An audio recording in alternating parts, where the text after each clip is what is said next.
Welcome to the Unseminary Podcast. Are you looking for practical ministry help to drive your ministry further, faster? Have a sinking feeling that your ministry training didn't prepare you for the real world? Hey, you're not alone. Join thousands of others in pursuit of stuff that we wish they had taught in seminary. Buckle up, and let's get started with this week's Unseminary Podcast.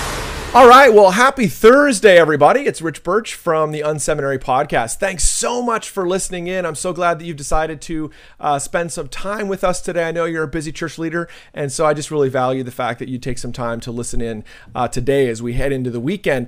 Today, we've got a real treat. We've got my friend Chris Rivers on the line. Super excited to have him. He's with an organization that he's just started called CultureBus, and I want to make sure that you know about Chris and know about what he's up to. So, Chris, welcome to the show. Thanks, Rich. Super pumped to be here, man. Love what you're doing and love what's happening at Liquid Church. Man, come on, let's do it. Nice. Well, why don't you give us a bit of the Chris Rivers story? Try to compress your entire life down into, a few punchy sentences. Yes, I will do that. Well, first of all, really just grateful to hang out with you. It's always a privilege to learn from leaders, and you're doing some great stuff, and want to thank you. All right. Okay. Yeah. Okay. Blah, blah, blah. All right. So anyways, here's the deal. This is my story. Quick nutshell. Okay. 7 years ago, I got into this whole ministry world. I was in the banking industry, and I had the opportunity to kind of help start a company called SecureGive. You might have heard of that. They do these donation kiosks, pay with your debit card, let's make more money and do more ministry, right? And so that was really in its infancy. The technology was wow to some people. I don't know if I can handle this. So 6 months into that, fast forward, I had the opportunity to work with a company called Arena, which was a church management software company. They helped get church management in the doors at Willow Creek and North Point, and these churches that had developers to change code and whatnot. So I was the sales guy. I went in, showed them the product, hang out, yay, Jesus, let's do it. And through that process, I had the opportunity to meet the guys at NewSpring Church in Anderson, South Carolina. And the next thing I know, they conned me into coming on staff, and I'm doing this thing. It's funny, I came on staff April 1st, 2010. I didn't know if it was a joke to them, but it was really something quite unique. At the time, we were running about 10,000 on a Sunday, 5 campuses. I mean, you're seeing some things that are just amazing, right? And so I came on staff and ready to go, suit up, show up. My first day, I think I ran 9 miles that morning, and just super excited about this call to ministry. Didn't know what the expectation was, but I was ready to go. And for the first year, I worked my tail feathers off, changing everything, right? We were using Fellowship One, Arena, all this stuff, changing it. And you know how change is at the church, right? It's a little challenging to take.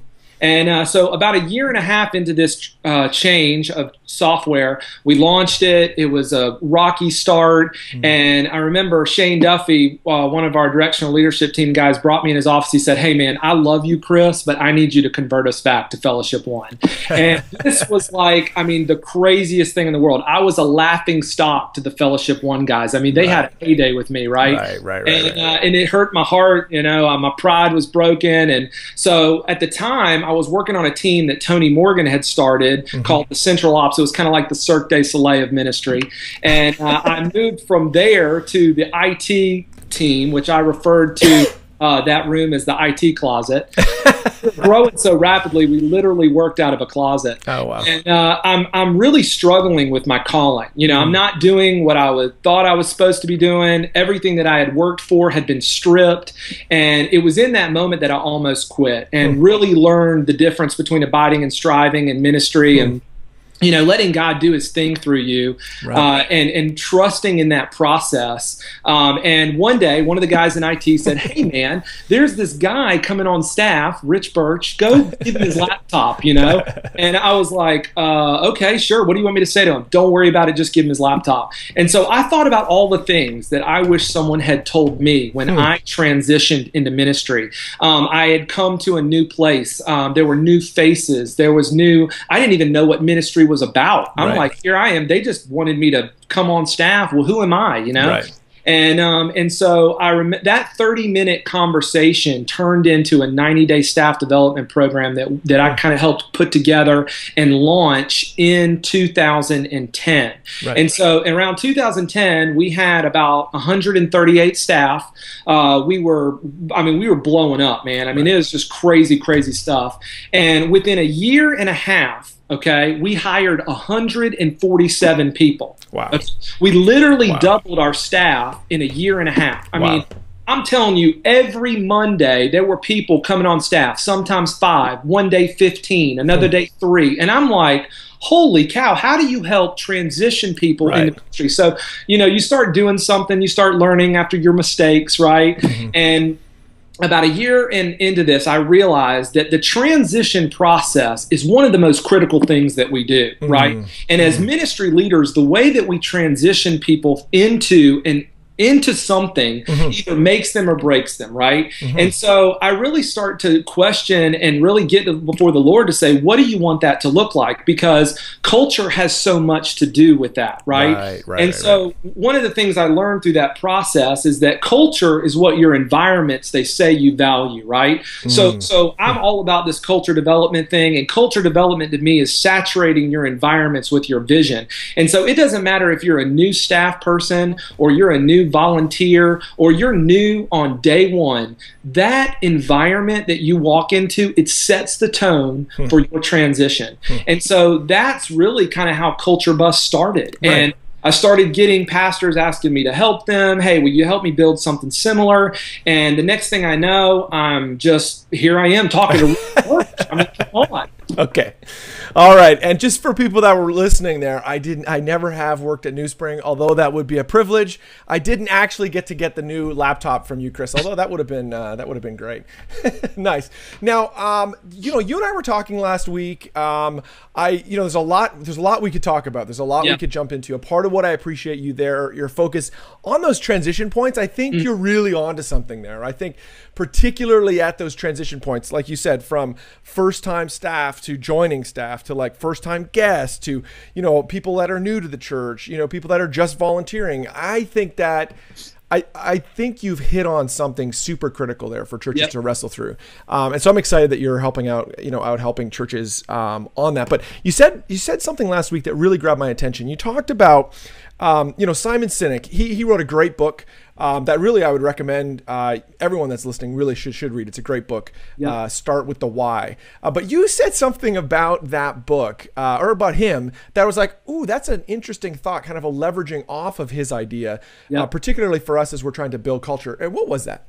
Yeah, so that's so good. So one of the things that I realized when people would come into ministry on day one, most people are more focused on what to do and how they're supposed to do their job than why they're doing it in the first place, right? And so, the fact of the matter is that we all want to be part of something greater. There's something inside of us that longs for purpose and meaning. And so, as a follower of Christ, we're really called to do more, to live within the spectrum and its array with all these passions that we have, right? So during this season, when I was leading staff development, I would always share this Simon Sinek's Golden Circle of Decision, because he defines, the leader's vision as the why, emphasizing that people don't buy into what you do or how you do it, but why you do it, right? So Simon makes this point that the why must be the central focus that will compel people to be part of what you're doing, and not the how and the what, right? So as a leader, if you want your vision to be the focus, you need to set up clear expectations for your team, right? So they know what their target looks like. So there's this constant fight to keep the vision central. And so one of the things that stood out to me as I would help people transition into ministry is that they were so focused on what was expected of them, right? So on day one, they were more interested, in their job and the details of their role required of them, rather than why they were doing it in the first place, right? So to be effective in ministry, we have to be willing to change, right? And if your team members are zeroed in on the how and the what of their roles, they will struggle to embrace the challenges that inevitably will come. Right. But if the vision is central, so your team will adapt as changes arise because they will be ready to sacrifice the how and the what for the why, right? Which will lead to a vibrant culture. Right. So, think about this. A great example of this in the business world is Blockbuster Video, right? So, they were so focused on their movie rental stores that when companies like Netflix started offering movies online, they didn't adapt to a changing consumer. And it became more about how they did business and what they offered, that they lost sight of why they were doing it in the first place, right? And as the industry changed, they didn't, and as a result, they're no longer in business today, right? So over time, as your team is saturated with your vision, it produces ministry environments that inspire. And when people encounter this kind of culture, not only do they know why it exists, but they become wowed with how it's presented, right? So when new people, when they step foot in your church or your ministry and they experience the wow, they see something bigger than themselves and it leaves them expectant for more, right? So wow moments create impact. And this is the way Jesus led. He's always leaving people amazed and filled with awe.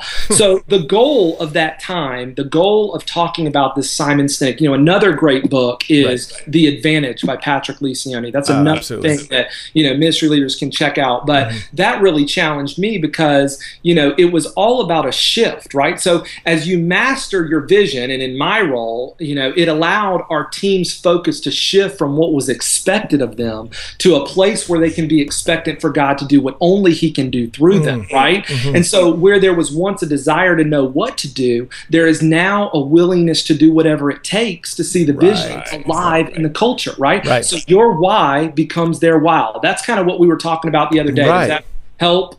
Absolutely. I just love to flesh that out a little bit more. Just today, literally about an hour ago, I was at one of our campuses. We're working on some facility stuff there, and I was driving back to my home office, and there's a church in this town that the building has ended up.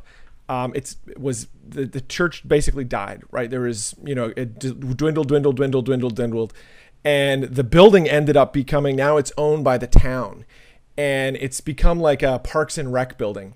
And just today, maybe it's been there for a while, but I'd never noticed it before. Just today, I noticed that they took the cross off the front of the church, and all that's left is like the outline of the cross. Like, when you take like a, and there was something really sad about that. I was like, gosh, here is a church that, they sacrificed to make this thing happen, and, they lost their witness in their community. And I think how does that connect to what we're talking about today?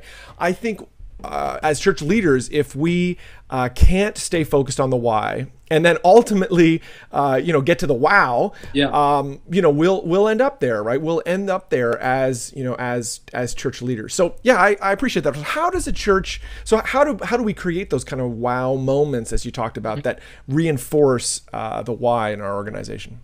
Yeah, I think for me, it just gets back to listen to Jesus and do what He says. I know that sounds so cliche. Jesus is the only answer. But when you look, like, for instance, in the book of Mark, the Gospel of Mark alone, there are 18 references to the word amazed. Okay. And every time it was actually right after someone spent time with Jesus. Right. And so I think that even in Acts, you look at Acts 2, and the people, they gathered together, they were equipping each other, and it said that they were amazed, like what was happening. And you go through the book of Acts, and there's so many other references of this word amazed. And so I think that for us as ministry leaders, when we do get back to like, okay, Jesus, what do you want me to do? It goes back to vision.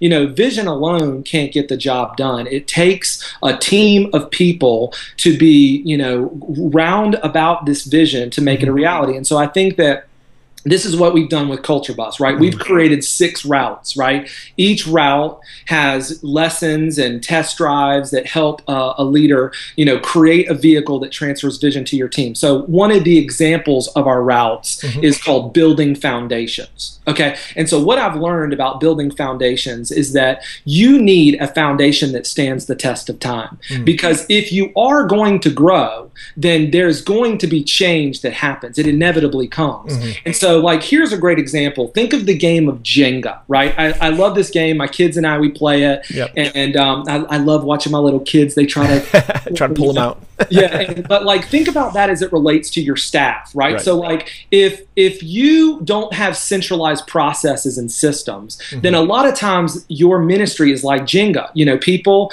they're like a piece, and you pull them out if they move or they change roles or they leave the organization for whatever reason. And then as that happens with their system and their process, the foundation starts to crumble. But when you have, just centralized processes and evaluating tools that are centralized, you be able to create a foundation that stands the test of time. And so like, that's one of the routes that we help leaders do, you know, church management software, you know, phone systems, email, what is the best process to follow up with people and standards. So I think that it's not just listen to Jesus and do what he says, but I think it's creating an environment where excellence is involved.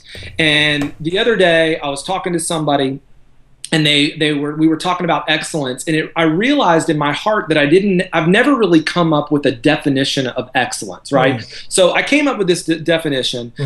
Excellence destroys distractions for the sake of the vision.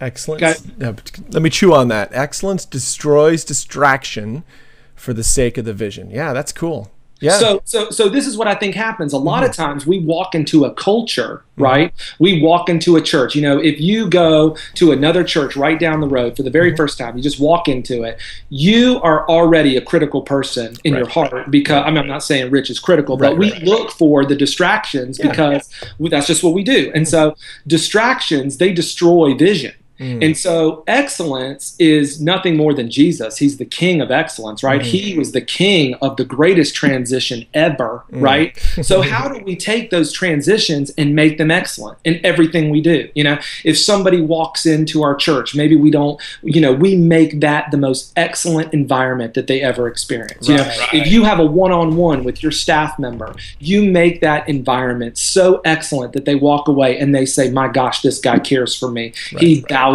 me. It's not just what he wants, you know, from me, but he wants something for me too. And so I think maybe just even a start is just figure out what excellence looks like and destroy the distraction, right? Absolutely.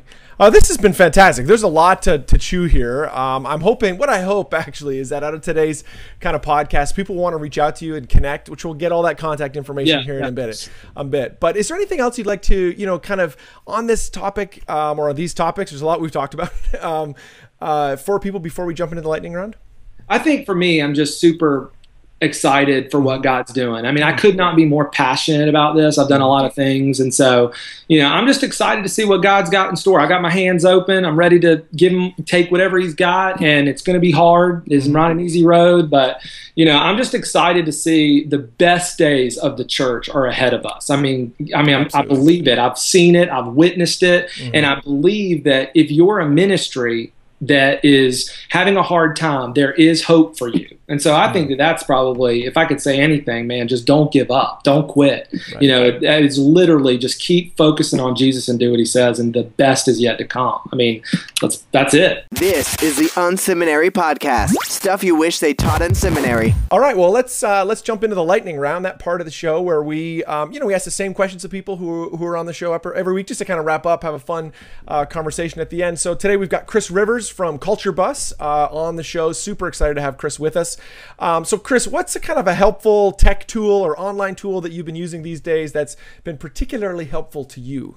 Yes, well, I'm an iPhone junkie and nice. Tech toys. And dude, I've got an app. Here's an app right here that I find very valuable. A lot of times I'm talking to somebody and I'm like trying to, oh my gosh, they just said something that hits me. So there's a Squarespace note. I don't know if you've ever had that app. That's great. You can basically write you can write things down that, how does I wrote this the other day, how does doubling your size affect your culture? Okay. And then you just throw this bad boy up and it goes to your Evernote or it goes to your somewhere. It's just a quick, hey, get that note out and let me get on to what I was doing. So that app has saved me a lot of time, because sometimes I pull out the note and I'm writing the note and then I got to hit email and put in my email. Too many steps. Too many steps. Cool. So that's Squarespace app? Squarespace Note. You can find Squarespace it in iTunes. Nice. Very cool. All right. So what are some other ministries that you're following these days? You're particularly intrigued by what's happening in their ministry. Man, I mean, gosh, Carey Nieuwhof is like kicking tail and taking names. I love that guy. I'm watching him. I'm kind of paying attention to some of the things that they're doing.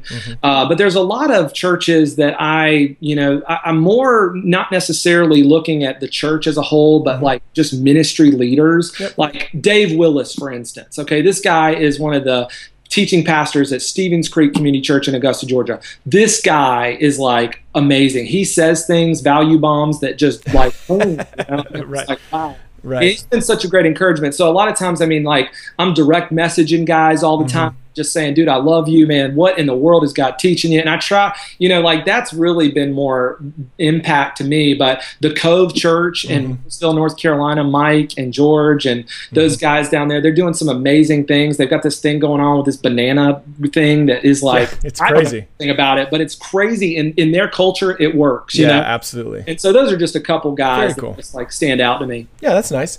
Influential book that you've read, say in the last, 6 months or a year, fairly recent, that's had an impact on your thinking. Yeah, I'm going to tell you this book right here, Creativity Inc. Okay, I mean, this is just Ed, I might butcher his name, Ed Catmull, but I've really been studying a lot about brand and just the story. Brand tells a story. And so how do you really capture that in your culture? That's something that's really been, like I'm really brewing through a lot of that stuff right now.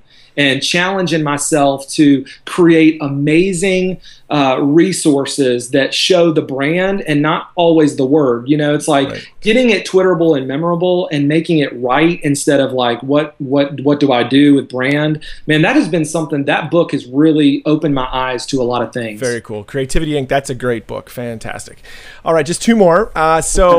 Influential leader that you'd love to spend some time with, anybody in the world. You could pick anybody in the world. You get 15 minutes with them. Who would you want to spend that time with and why? Wow. So Shane Duffy at NewSpring Church, Nice. He is one of my all-time favorite people in the world. Nice. I mean, I don't care if I could go meet with Peter and Paul. I'd want him to be there too. The guy Nice. drops wisdom in his sleep, man. Yeah. So I love that guy. I mean, spend more time with him. I would love to go out tomorrow and go hang out with Carey Nieuwhof. I just want to get to know that guy and kind of learn what he does and do whatever. So those are two guys right there that if I could just meet with anybody right now, I feel like I could I just learned so much from those guys already. So let's just keep doing it. Very cool. All right, last question. So what do you do for fun when you're not helping churches with your 6 routes and, talking to everybody all over the world and, all that? So what do you do just for fun, just to kick back and, enjoy life a little bit? I love my family. I mean, we're an adventure junkie family. I mean, I'm telling you, every other weekend, I'm in the woods somewhere. Right. We're big trail people. You may see me on Instagram. You're going to see some picture of some forest I'm in. But I do run a lot. I'm a big runner. I probably do like 35 miles a week. That keeps me grounded, because I got a lot of energy. But those are just some of my favorites, man. Very cool. Well, Chris, I appreciate you being on the show today. If people want to get in touch with you or with CultureBus, how can they do that? Yeah, I mean, CultureBus.cc, that is the best site to find us at. And, man, we just would love to connect with you. hello@CultureBus.cc. Shoot me an email. I promise you one of our team members will be in touch with you within 3 hours. How about that? Wow, that is a big promise. Everybody, just test them on that. Hello@CultureBus.cc. Don't send me an email at 1 a.m. Yeah, exactly. All right. Well, thanks so much, Chris. Really appreciate that. Hope you have a great weekend. Yeah, Rich. Love you, man. Thank you for tuning in to this week's Unseminary podcast. Don't be shy. We'd love to connect. Check out Unseminary Inbox. You can sign up at unseminary.com and we'll send you helpful training resources every week. Plus, you'll gain immediate access to our exclusive members area with tons of resources you can use. Connect with Rich on Twitter @RichBirch or through email rich@unseminary.com. Don't forget to check out the show notes for this episode at unseminary.com. It includes links to what we talked about today and more. Leave a comment. We'd love to hear from you. Did you enjoy today's episode? Drop by iTunes and leave a review. Thanks again for tuning in to this week's Unseminary podcast. Join us next week when we'll learn more stuff we wish they taught in seminary.